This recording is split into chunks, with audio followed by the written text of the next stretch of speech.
Hi boardies, this is going to be a solo playthrough of the game Dizzle on level 2 as level 1 was in the playthrough multiplayer, but I'm also going to be giving you a bit more detailed review about it. I'm going to do that first. The reason being is you can kind of see what I'll be referring to. If you're seeing this on Instagram or Facebook as an example, you'll only see the first minute, so please make sure you go to YouTube to check it out. When it has been uploaded to those channels, it means it is live on YouTube. So as you can see, it's been played quite a few times. Now, I mentioned on the preview that it's very rare to apparently get actually everything completed. But on a solo game, which I've just played for the first time, I managed to do everything. In fact, I could have done it on round 9. As it turned out, 3 rolls trying to get this 3 here I didn't manage. So it did take me that 10th round, but the very first roll I got it. So let me quickly explain this solo playthrough, then I'll do the review, and then I will play it, and you'll see why that review ties to what I'm doing. So you're taking 8 dice for a solo game. You're going to roll them, so we'll use these for my actual rolls, and as per usual, you're moving out from the edge. I'll be giving you another quick overview on how to explain and to play this game. So you're going to roll those dice. You're going to roll 2 of these. Actually, that should be rolled as well. 1, 2, 3, 4, 5, 6, 7, 8. And you're taking off, so this is basically representing your opponents, they're drafting it, and 1 and 5, well, I didn't get this before, you'd normally take off those values. So if that was a 4 and a 3, I'd take that off and that off, fewer dice to use. You're going to take these dice. So in a solo game, it's very strategic. I do like it very much as a solo game, actually. It's probably my second favourite solo release roll and write. And what you're going to be doing is taking dice, and in my opinion, as it's solo, I think you can move it around as you wish. You're going to take it, whether it be multiplayer or otherwise, place it here. Your opponents would take something. Back to me, I would say go here. It's got to go next to your existing cluster, and you're then building out around from here. What you have to watch out for is the fact that if I go here, I'm going to have to re-roll, so I might choose to do them differently. In my instance, I'm thinking, based on what I have, I might choose to put, if I went 2, then 3, and then, no, that's not too bad a thing. And then I think I will re-roll. In this case, I must get a 5, 3, 1. It always seems to be always only 3 things. Can I do it? So let's do this first round, and then we're going to move on to the review, and then you'll see how I do for the remaining 9 rounds. Okay, so the pens, by the way, are slightly better than the Nockmal ones on core. Slowly a bit of ink. So 2, okay, where can I put these? So I've got to place them out, otherwise I've forfeit what I've done. The 3 does fit. Now this is coming onto this review now, whereby sometimes it can be tricky to see where they go. They've already been placed, so I'm going to choose to risk and roll again. I need a 1, 6, or a 5. With 3 dice, this has been splayed slightly. I find they roll too much. The dice are small, smaller than usual. It's because they fit on this grid, but I do find them a bit finicky, to be honest. Let's go with a 2 here, and I don't want to roll that 6. I've got a 1, 5, a 3. I've got a 1 in 2 chance of rolling this and getting what I need, but let's say I'm not going to, but assuming I am, rolling a 4, it can't go, I've got to take an existing value. So now what you do is you mark off your things. Now this is annoying because with that many dice, you run the risk of missing something, especially with 8 dice. So that is something you have to do. That is 1 round done. And you're trying to mark off these things. The more things you mark off, depending on where they are, you're going to get points. You could get runs for columns or rows, minus points. But in a solo game, you're gaining 2 points for any bomb you manage to do. And sets, if you do like 2 puzzle pieces of the respective colour. So let's talk about the negatives, and then I'll talk about the positives. So I've got my notes here, but I'll let you just examine that for the time being. So yes, you can't always see what your opponent's working on, even though it's just a mirror of your sheet. So trying to say, oh, is it a 5 thereafter? So partially that's because a die could be blocking it, so I might not be able to see very clearly that I have a 1 there. Additionally, once you're marking it off, you run that risk too. To obviously arrange the dice, you've got to get them and place them in order. So I'll take the 8 again. And it doesn't take long, but just moving them around, especially because they're small, you do have to watch out. So like that just happened. That was accidental. So you do have to do that for a second. So it's minor, but it's something. And in a game like Grand Austria Hotel, I don't mind it as much. Bigger dice, fewer of them. So there's that. Ink on the fingers, tiny amounts. The paper did rip once, one of the earlier ones, so as thick as it seems, be careful of that. The ink generally doesn't bleed through. You don't have to worry about using a table mat or anything like that. Playing on very decent materials, this doesn't bleed through. The colours of the things are nice, very clear. Great to see the different levels. There's now 5 to 8 as well, so there's level 4 in the base pack. Very fun things you can do, jumping across with a rocket to try and mark off other things. In this case, you reach that rocket, on the next round you'll be marking off before seeing what's been rolled an X, and then you can start off proliferating. So lots of different ways you can get points. You get negative points, you might end up having to roll a 3. And every game I've played involving these chaps, I haven't marked any off, this was somebody else's, but they always won. So there's some variety there, which is good. There's some analysis paralysis, I would say, with more players as well. The symbology, I think, works quite well, but sometimes people weren't certain on what these meant. So a little bit could mean better, but I like the fact that even the name's terrible, Dizzle. I'm like, what does that mean? I guess dice something or other, dice puzzle. It's a very puzzly thing. And there's some luck. You can just be really unlucky with what you get, and later on you're just really dependent on some certain things as you get closed off with what's left. But on to the positives, it's fun, it's bouncy, it's really enjoyable just trying to collect things and choosing which way you want to go. I like these booms, they're fun too, and the rockets and the jumping. The push your luck, choosing to re-roll to try and get something better, really good. Doesn't take long, same duration as my favourite roll and writes, Knockmal or Encore, takes under half an hour. Aside from that, I think the goals are good as well. I like how they work and how you can do different things and different sort of strategies and arcs. I like the large clean sheets. Obviously, you do need space for the dice too. Again, I think it's better than Ganz Schön Clever. I think the first one in particular, as opposed to Doppel so Clever, is a little narrow on its strategy. You're just going for those foxes and stuff like that. But I prefer this kind of interaction, and you're not trying to mathematically calculate something. Again, the ink hasn't really gone through, so I think that's a bonus for that too. It's a bit cerebral. You are obviously wanting to make sure you can have a 1 available to then do a 5 to a 4. So you do have to think a bit, which is a very clever idea, but it's not the most intuitive thing to pick something and then you go, oh darn, I can't now go next to it.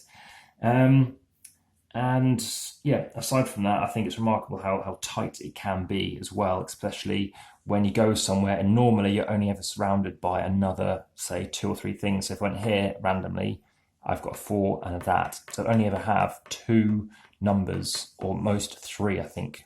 You'd think you'd have at most, well, 4, but it doesn't work like that. So that one does, bizarrely. You've got 3, 4, 2, and 6, but maybe around the edges that's slightly different. Over here, you've got 5. That's the same as well, but that's a lock symbol. Let's try this one. It's surrounded by 3 things. At most, it's normally 3. That's a bizarre thing how I just spotted that quirk.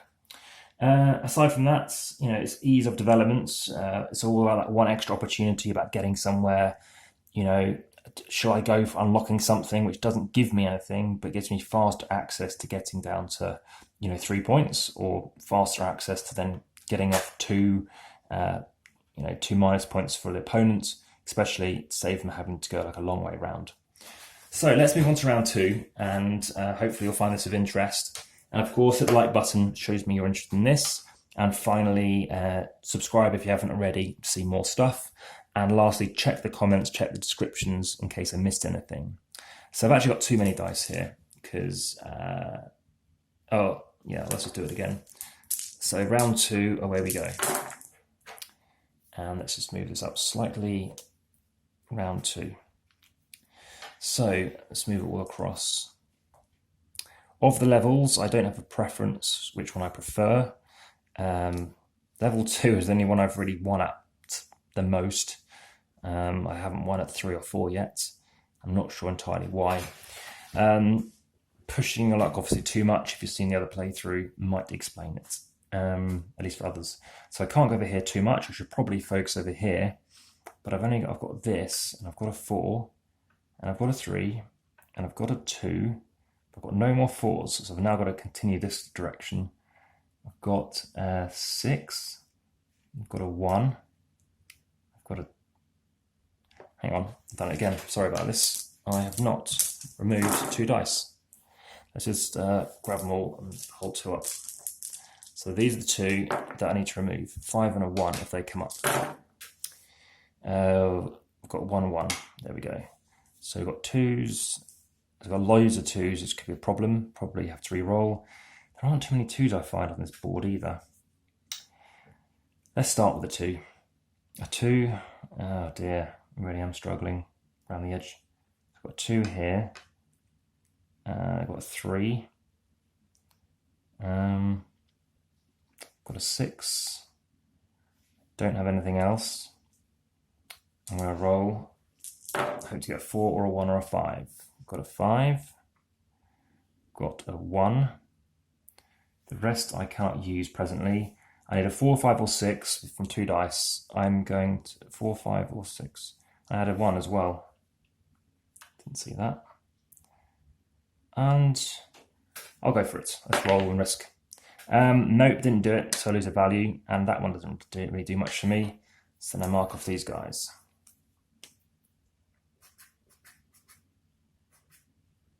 It would have been this one here, I think.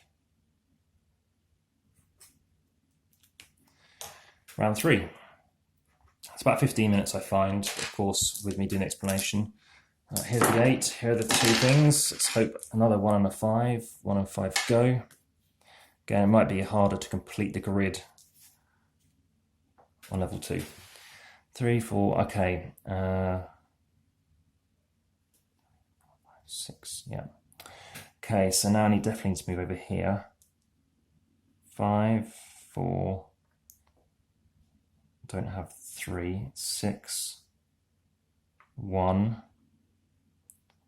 5, I'll move the 1 down there, and 2. So a 3 and a 3 there. You do need these thick pens, I find they work very well. Okay, that was round 3 done. On to round 4, which would be it. 4 and 3 play game. Those are 2 I'm pretending I haven't even seen the rest of the dice values yet. Please don't thumb down that. I was just me looking at them first. 3, 1, unlocked that, good. But now I'm stuck if I choose to go that way. And is it better for me to go somewhere else and reach it different ways? 1, 5, 6. Doesn't make any difference. I think I go for the lock. I think I need to uncover that lock. So I've got the 3 in place. I lost the 2. I thought I had the 2. Maybe I didn't. So in that case, I'm going to roll and hope to get a 2. I do. Do I have a 4? I do have the 4. I've got another 4. I've got a 1. And I'm going to go for it. And I lost a value. Let's lose this one. Go again. Now I can place the 3. I've got the 2. And I'll stop there. So corner and up to there.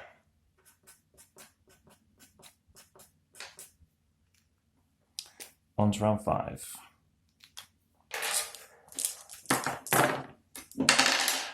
A 6 and a 6. Didn't lose anything. That's a 3. 6, 2, 4, 2. Can I jump into a corner? I don't think so. No, can't do that. Got a 5 and I've got a 3 and I don't have a 1. 5, 4. Don't have another 4. 4 and a 1. Don't have a 1. I can go this way now though. 4. 3. 2. 3. I'm going to roll on these to try and get a 4 or a 6. There we go, there's a 4, and I'm going to roll again. Come on, no, I'm going to take off the 4. And no, I'll keep the 4 because that is something, if I get the 15, that is worth nothing to me. Try and get a 6, so that 4 can come in here. Don't get that. That comes off again. That goes in there. Try to get a 6. Understand it. Nope. Okay.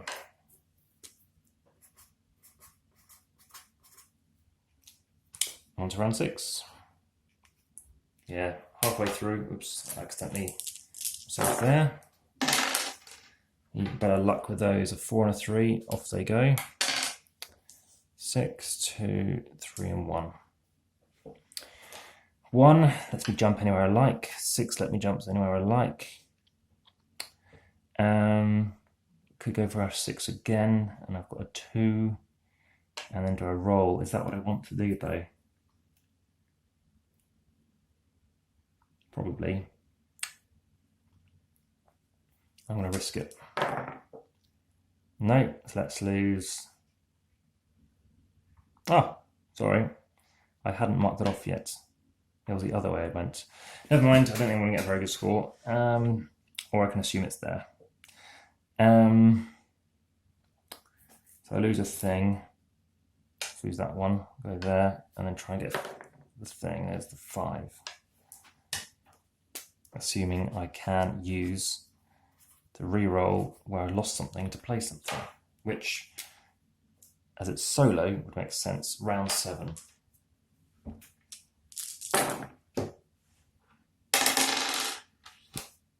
I bounce easily, roll easily. Geez, right, to 5, 6, 7, 8, 9. I'm missing a value here. And a 4. Right, where can we go now?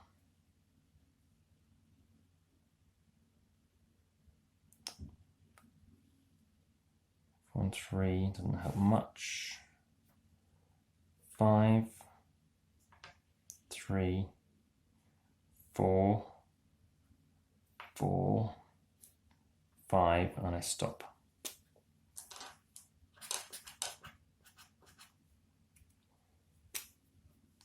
That's round 7. Round 8.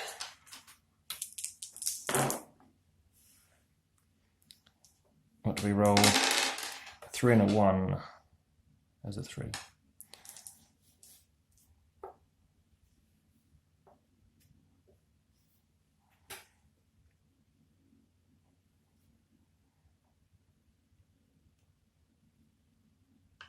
Not sure about that. I might complete it as well.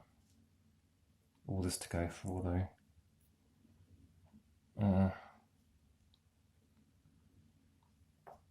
Let's go here and try and go with 1, get a bit done. Yep. Now jump somewhere else. Now jump somewhere else. It gives me lots of freedom now. Oh, lovely. Jump somewhere else. And now we have unlocked it. So now we can go for 2. It's good.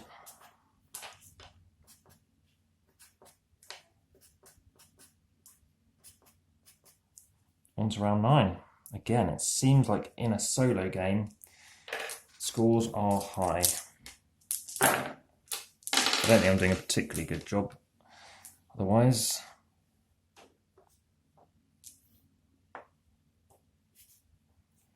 So what do we have? Done, done, done, done, done, done, done. It's just this bit here. And it makes sense to start down here. Because then I need to re-roll.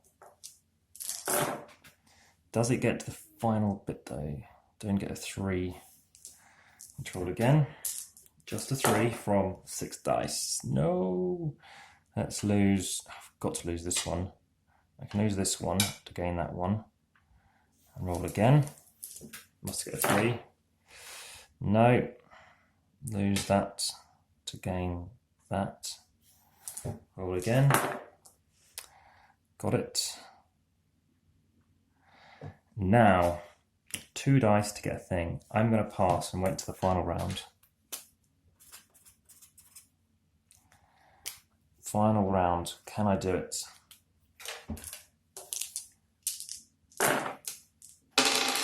Five and a 1, so we do need a 5. Got the 6, got the 5. Boom. That's it, it's all done. So I just mark it off. Oh no, I've still got 3 to do as well. So that's that then done 2. So it's 1, 2, 3, 4. So we know if you ever do it this way, the maximum score is 12 for that. Maximum score is 6, 35. Upwards, it's 40. We've got the green ones, which is 10. We know we've done all of this as well. That's 10 as well. And we've done all the bombs, which is another 8. So that's 18.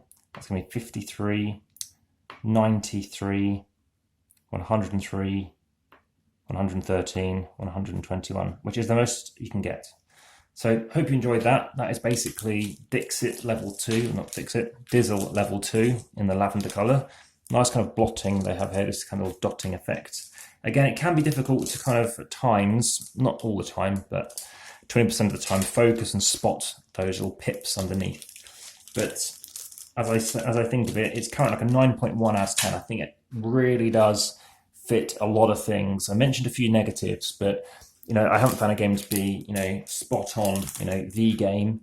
And the different levels, it's great to just jump in and do them. I don't want to be playing this every day, but it's a game that I have enjoyed doing that kind of strategy behind it.